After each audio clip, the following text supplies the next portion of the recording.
you're all well and fine in pink of health. Huh? So today we are going to take history. What are we going to take? We are going to take history lesson 2. Okay? History lesson number 2, that is India before the times of Shivaji Maharaj. India before the times of Shivaji Maharaj. Okay. Now we know that we Indians have a very long history, right? And we have known that in the last chapter what we have done, we had studied about the sources of history, and before after that what we did was, what is sources of history, from where we come to know what are the various ways that we can learn about the history of our country. Am I right? So now we have India before the times of Shivaji Maharaj. We know that we have been ruled by various rulers. Okay, we have been ruled by various rulers. Initially, of course, we were just purely Indians, that is with Chandragupta Maurya, and at that time the first foreign invaders, may not be foreign invaders of the first time, but many, but then the main one we can talk about was the Greek invasion by the great king Alexander at the time of Chandragupta Maurya, and from there the Mauryan dynasty started. Okay, maybe there are many more dynasties before that, but the earliest dynasty that we could think about or know about is the Mauryan dynasty. After that we had the Mughal dynasty. In which we had various number of Mughal rulers ruling India for almost another 200 years or so. And after that, at the almost end of the Mughal era, we had the Britishers coming to India and ruling us. The Britishers coming, invading India and ruling us. So before Britishers could actually, take over the whole of the country, it was the French who had invaded us. Then we had the Portuguese who had invaded us. So if you go to the down south Pondicherry side and Goa, there you find the establishments of Portuguese and the French people. Okay, so we do have their reflection in our history also. But the major one who actually ruled for quite a long time was the Britishers, and before that were the Mughals. Okay, Alexander tried, but he could not succeed because he fell sick and he died at a very young age. So he could not, otherwise he would have been the first foreign ruler to come and rule India at that point of time. Okay, so now and plus we go to since we are in Maharashtra, so we are going to almost basically everything related to Maharashtra. So before the times of Shivaji Maharaj, we shall learn about the various ruling powers in India before the times of Shivaji Maharaj in this lesson. Various ruling powers existed in India during that period. Pal in the 8th century was a famous dynasty in Bengal. In central India, the Gurjar Pratihar power spread up to Andhra, Kalinga, Vidarbha, West Kathiawar, Kannauj and Gujarat. Among the Rajput dynasties in North India, the Gahadwal and the Parmar dynasties were the important ones. Among Rajputs, Prithviraj Chauhan, belonging to the Chauhan dynasty, was a valiant king. And the first war at Tarai, Prithviraj Chauhan had defeated Muhammad Ghori but Muhammad Ghori defeated Prithviraj Chauhan in the second war at Tarai. The same war between Prithviraj Chauhan and Muhammad Ghori. So in the first war, Prithviraj defeats Muhammad Ghori, and in the second one, Muhammad Ghori defeats Prithviraj. Okay, Rajaraj. See, these were the small kings who were there before any actual this thing took place. So we have in south, we have like central India, the Gurjar Pratihar power was there. Then in south up to Kalinga is at that time it was known as Kalinga, but in today's time Kalinga is Orissa. There Vidarbha and West Kathiawar, Kannauj and Gujarat, that is on this side, on the western side that we have. So among the Rajputs dynasty, whereas basically you will find the Rajputs basically in the Rajasthan state, okay, and in north India the Gahadwal it is, and the Parmar dynasties were important ones. Okay, so they were the various dynasties spread in various parts of the country of India. Okay, and in which if you talk about the Rajput dynasty, Prithviraj Chauhan is the one that comes to the mind. Rajaraj I and Rajendra I belonging to the Chola dynasty in Tamil Nadu, that is down south we have Rajaraj I and Rajendra I belonging to the Chola dynasty in Tamil Nadu, were eminent rulers. The Cholas conquered the Maldives Islands and Sri Lanka using their naval strength. What is the naval strength? That is the, because in the downside, you see, if you see the India map, we have a peninsula. Why do we call it ourselves a peninsular country? Because on the, if you see the map of India, we will find that north part is fully covered from east to west. It is covered from with land, and in the south direction, right from again west to east, it is covered with water. So, and Sri Lanka and Maldives down as a small island. So the naval strength is the definitely naval navy strength, or the ship. Okay, via ship. King Vishnuvardhan, belonging to the Hoysala dynasty in Karnataka, had conquered the whole of Karnataka. So these minor rulers, they had gone and settled down in a particular state and conquered them and started ruling them. So we have the Chola dynasty in Tamil Nadu, and Vishnuvardhan was of Hoysala dynasty in Karnataka. During the reign of Govind III of the Rashtrakuta dynasty in Maharashtra, the Rashtrakud power spread from Kannauj up to Rameshwar. Later Krishna III conquered the region up to Allahabad. So in Maharashtra we had like Govind III was the ruler of Rashtrakuta dynasty, and the Rashtrakud power started slowly spreading from Kannauj is in Rajasthan, to Rameshwar, and later on to Allahabad. Where is Allahabad? Allahabad is another part of this country, that is Uttar Pradesh, the present Uttar Pradesh. Three dynasties of Shilhars emerged in western Maharashtra. One dynasty ruled over Thane and Raigad in North Konkan, the second in South Konkan, while the third dynasty ruled over some parts of the present day Kolhapur, Satara, Sangli and Belgaum district.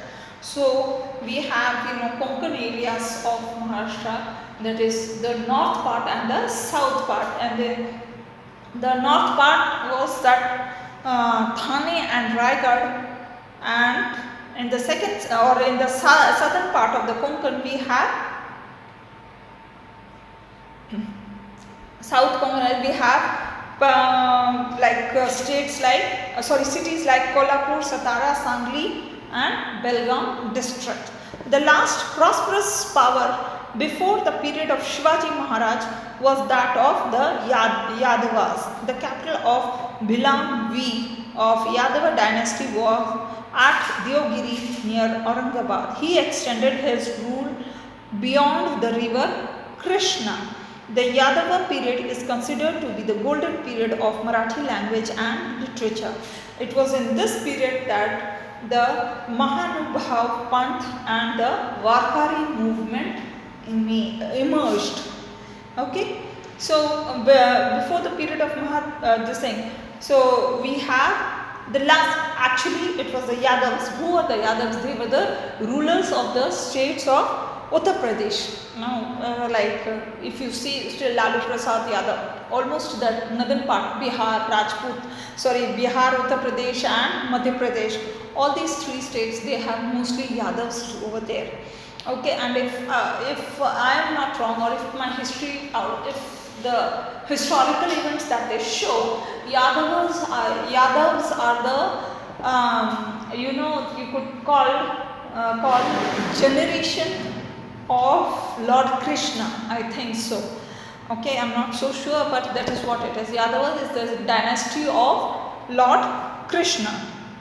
Okay, but I guess because that would have been a very good this thing, but I guess mother of those Kauravas, she had given a curse to Lord Krishna, saying that the way you have finished my 100 sons and my full dynasty, generation or dynasty, the same will happen to you.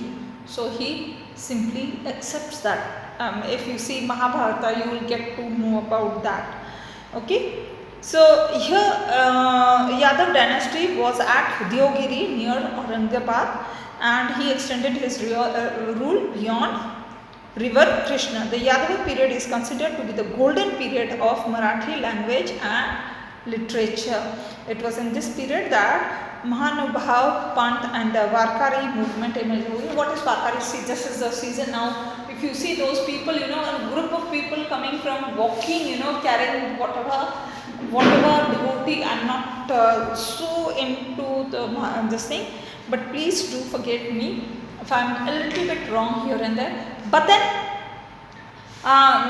every year, those people coming, Varkari people coming and going, walking, marching from this end to that other end and reaching a particular destination. They have a destination where they go and reach. Okay. So Varkari movement emerged from there. Invasion from the northwest. So now if we talk about Maharashtra, so northwest of Maharashtra would be around Gujarat, Rajasthan. That would be the part. If local dynasties like the Yadava and Rashtrakuta ruled in Maharashtra, but invaders from the northwest conquered the local dynasties there and established their own rule. In the meanwhile, the Arab power had emerged in the Middle East. Arab rulers turned towards India to expand their empire. The Arab general Muhammad bin Qasim attacked the Sindh province in the 8th century. Notwithstanding the resistance of King Dahir, he conquered the province of Sindh.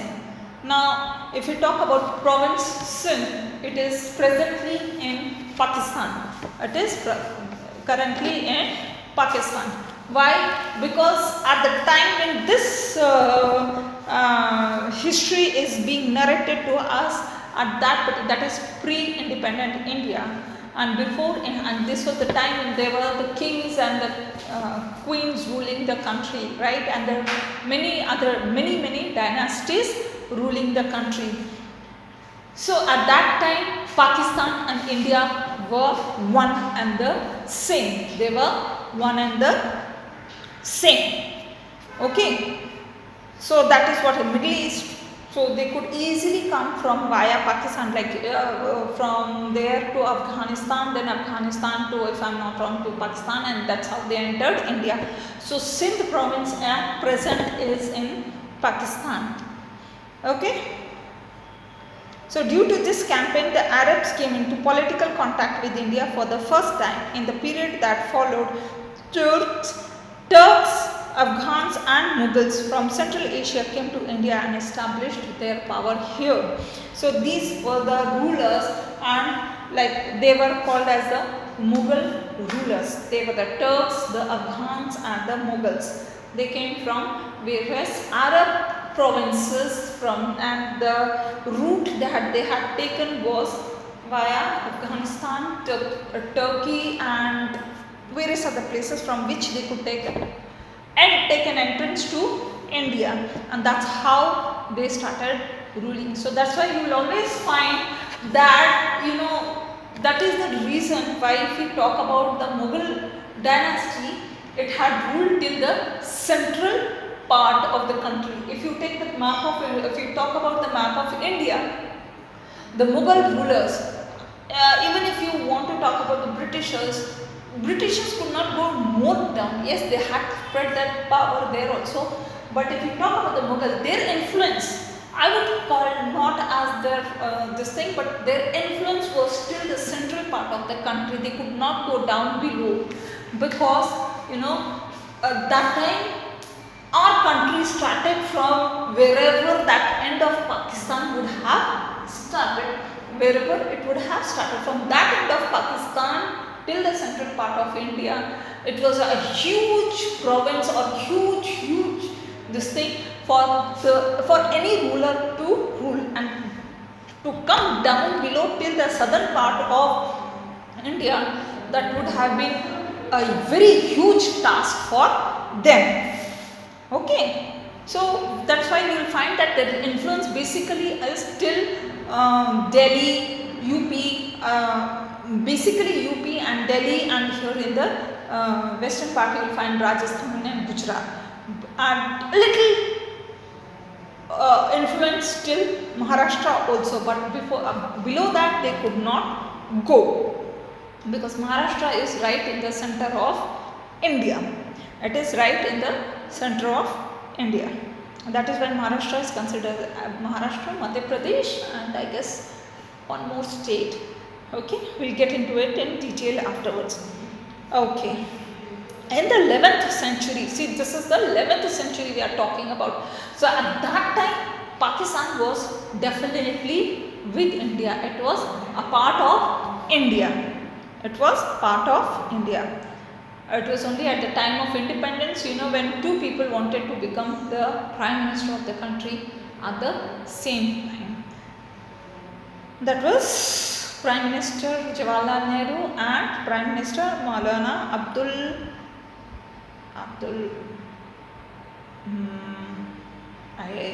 I forgot his name. We'll see about that. Okay. In the 11th century CE, the Turks began to invade India, expanding their territories. They reached the northwestern frontier of India. Sultan Muhammad of Ghazni invaded India many times. He plundered the rich temples at Mathura, Vrindavan, Kannauj and Somnath, and carried away enormous wealth with him. Yeah, this is the one of the best thing that you could ever say. You know, I don't know if we have ever heard, but if you know that India is known as Sone ki Chidiya. What is Sone ki? That is, India was known as one of the richest country of that time, because India had immense wealth, where with gold, silver, diamonds and everything. We were the richest country one could ever think of. Till that, I mean, me who has studied history has not even heard of that, but yes, India was the richest country of us. That's why, like, you know, that diamond, the Britishers took that diamond, Kohinoor diamond from India, and it is still there on the crown on the crown of Queen Elizabeth of England. Okay, the world famous enriched library of Nalanda University was burned down by Bakhtiyar Khalji. So these people, whoever invaded India of those times, who did not settle down to, you know, rule, but invaded, they came many times, they plundered us, they looted all the jewelries and everything, and took away our wealth, and slowly that's why today we are in a condition, otherwise we would have been the richest country. And if you, one thing about our country is that apart from being the richest, we are also the most cleverest people. That's why if you find even in the America, we say okay, we have NASA over there and God knows what not and all, but if you find the brain behind all those intelligence, or what America could do, or what the Google in today's present world, what Google can do, we are in each and every field of this, we Indians are definitely there, and it is our mastermind, it is we who have gone settled there and done for their country, because we did not have the amount of wealth that we could do to develop our country. It is also because the Britishers had taken away all our wealth. Now Sultanate in the north. So the Mughal dynasty is also called as the Sultanate, and they were, as I said before, they were till the central part of the country and upper part of the country. So Sultanate in the north. In 1175 CE and 1178 CE, Sultan Muhammad Ghori of Ghor from Afghanistan invaded India. He appointed Qutbuddin Aibak to look after the governance of the conquered territories in India. Later, after the death of Muhammad Ghori in 1206 CE, Aibak began to rule the Indian territories under his rule independently. Aibak was also, who was initially a slave, became the ruler of Delhi. He died in 1210 CE. See, so these were the rulers who were after the Mughal era, who were, they were the small rulers after the rulers, and from there onwards, they were the weak, like we can say, the weaker rulers of the Mughal dynasty. Okay, and from here the Britishers had slowly in terms of coming into like traders. They initially started as traders, wanting to trade with our country and all, and when they found that these people are not good enough to rule their own country, so they started taking over us, and hence they started ruling the country. So first it was Sultan Muhammad Ghori from Ghor who ruled India. After that it was Qutbuddin Aibak, and after Qutbuddin Aibak it was Iltutmish, Razia, then Bulban, Alauddin Khalji, Muhammad bin Tughlaq, Firoz Tughlaq, Ibrahim Lodi, and other sultans ruled over India. Okay, they were called as the sultans. So after the Mughals, the rulers from the other small provinces of Afghanistan and all, they were called as sultans. So these were the rulers who ruled after Qutbuddin Aibak. Ibrahim Lodi was the last sultan. He made many enemies because of his peculiar temperament. Daulat Khan Lodi, governor of Punjab, invited Babur, the ruler of Kabul, to fight against Ibrahim Lodi. Babur defeated Ibrahim Lodi in the battle, and thus the Sultanate came to an end. So this is how this thing started. Okay.